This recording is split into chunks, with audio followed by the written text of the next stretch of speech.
The art of leak testing for the storz, small diameter, flexible endoscope. Attach a handheld leak tester outside of the water and insufflate to 200 millimeters of mercury. Gently angulate the bending section fully in both directions for a total of 5 times. If the endoscope will not hold pressure, do not immerse and contact your repair representative. If you are able to maintain safe pressure, reduce the pressure to 160 millimeters mercury and place the endoscope in the water, while protecting the leak tester from getting wet. Remove any external bubbles and check to see if they return.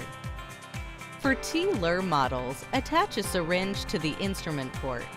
Draw up 10 milliliters of solution, occlude the irrigation port, and push the water out the distal end of the endoscope. Attach a syringe to the irrigation port. Draw up 10 milliliters of water. Occlude the instrument port and push out the distal end of the scope. Place the distal end in the straight or neutral position and hold for 15 seconds while observing.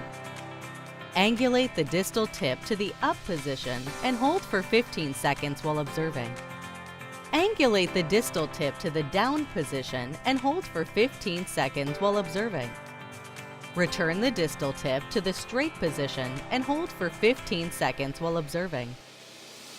The leak test should be performed for a minimum of 60 seconds.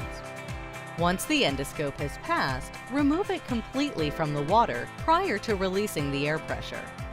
Once you release the air pressure from the handheld pump, confirm that the pressure has returned to 0.